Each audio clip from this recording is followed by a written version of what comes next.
সরস্বতী পুজোর ঠিক পরের দিন বহু পুরনো রীতি মেনে ছাত্র নিবাসের ছাত্রছাত্রীরা পরস্পরকে তত্ত্ব তুলে দিল। আর তা নিয়ে উৎসবের পরিবেশ তৈরি হলো বিশ্ববিদ্যালয় ক্যাম্পাসে। বাঙালির ভ্যালেন্টাইন্স ডে সরস্বতী পুজো, সেই নিয়ে উন্মাদনা সারা বাংলা জুড়ে।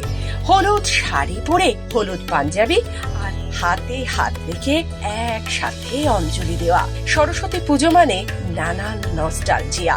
সেই নস্টালজিয়ায় কৈশোরের প্রেম যেন বারবার উকি দেয়। শহর বর্ধমানেও সকাল থেকেই তাই প্রেমের উৎসব। এই দৃশ্য দেখে মনে হয় আজ এখানে বসন্ত ভালোবাসার সূচনা। বর্ধমান বিশ্ববিদ্যালয়ের ছাত্রছাত্রীদের হস্টেলে হস্টেলে প্রেমের তত্ত্ব বিনিময় হয়। আর সরস্বতী পুজোর পরের দিন বর্ধমান বিশ্ববিদ্যালয়ের গার্লস ও বয়েজ হোস্টেলের মধ্যে এই তত্ত্ব আদান প্রদানের মধ্যে দিয়ে একরকম ভালোবাসার উদযাপন। বই খাতার বন্ধনকে দূরে সরিয়ে আজ যেন শুধুই প্রেমের দিন। তত্ত্বের ডালি আদান প্রদানের মধ্যে দিয়ে সরস্বতী পুজোর আনন্দ উৎসবে মেতে ওঠেন বিশ্ববিদ্যালয়ের পড়ুয়ারা। তার মধ্যে নজর করা থাকে ঐতিহ্য মেনে কয়েক দশক ধরে হয়ে চলা ছাত্রছাত্রীদের মধ্যে এই তত্ত্ব আদান প্রদান। তার মধ্যে দিয়ে এক থাকে সেরে ফেলা হয়ে যায় একে অপরের হাত ধরে মন দেওয়া নেওয়ার পর্ব। তত্ত্বের ডালিতে থাকে চকলেট, মিষ্টি, ফুল ইত্যাদি নানান উপহার দেওয়া, মোড়কে একেবারে সাজানো। সব মিলিয়ে বাগদেবীর আরাধনায় প্রেম আর উন্মাদনার বাসন্তী রঙে রঙিন হয়েছে শহর বর্ধমানের শিক্ষাঙ্গনগুলি। এমনিতে সারা বছরই হস্টেলে একে অপরের ঢোকার ক্ষেত্রে বিধি নিষেধ থাকে। ব্যতিক্রম শুধু থাকে এই সরস্বতী পুজোর কটা দিন।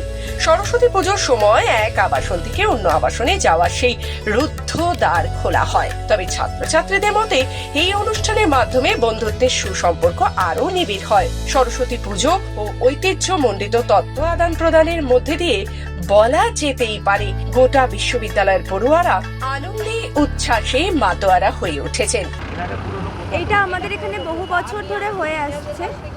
প্রথমে মেয়েরা আসে ছেলেদের হস্টেলে, এবং বিভিন্ন হস্টেল থেকেই আসে, মেডিকেল কলেজ আসে বা রাজ কলেজ থেকে আসে, এবং আমরাও যাই তারাবাগ থেকে, এবং তারপর আমরা ফেরার পর তারা এখানে আসবে। আমাদের নিজেদের মধ্যে একটা বন্ধুত্বপূর্ণ যে সম্পর্ক আছে সেটাকে মানে উৎসবের মতো করে আমরা সরস্বতী পুজোর পরের দিনটা পালন করি।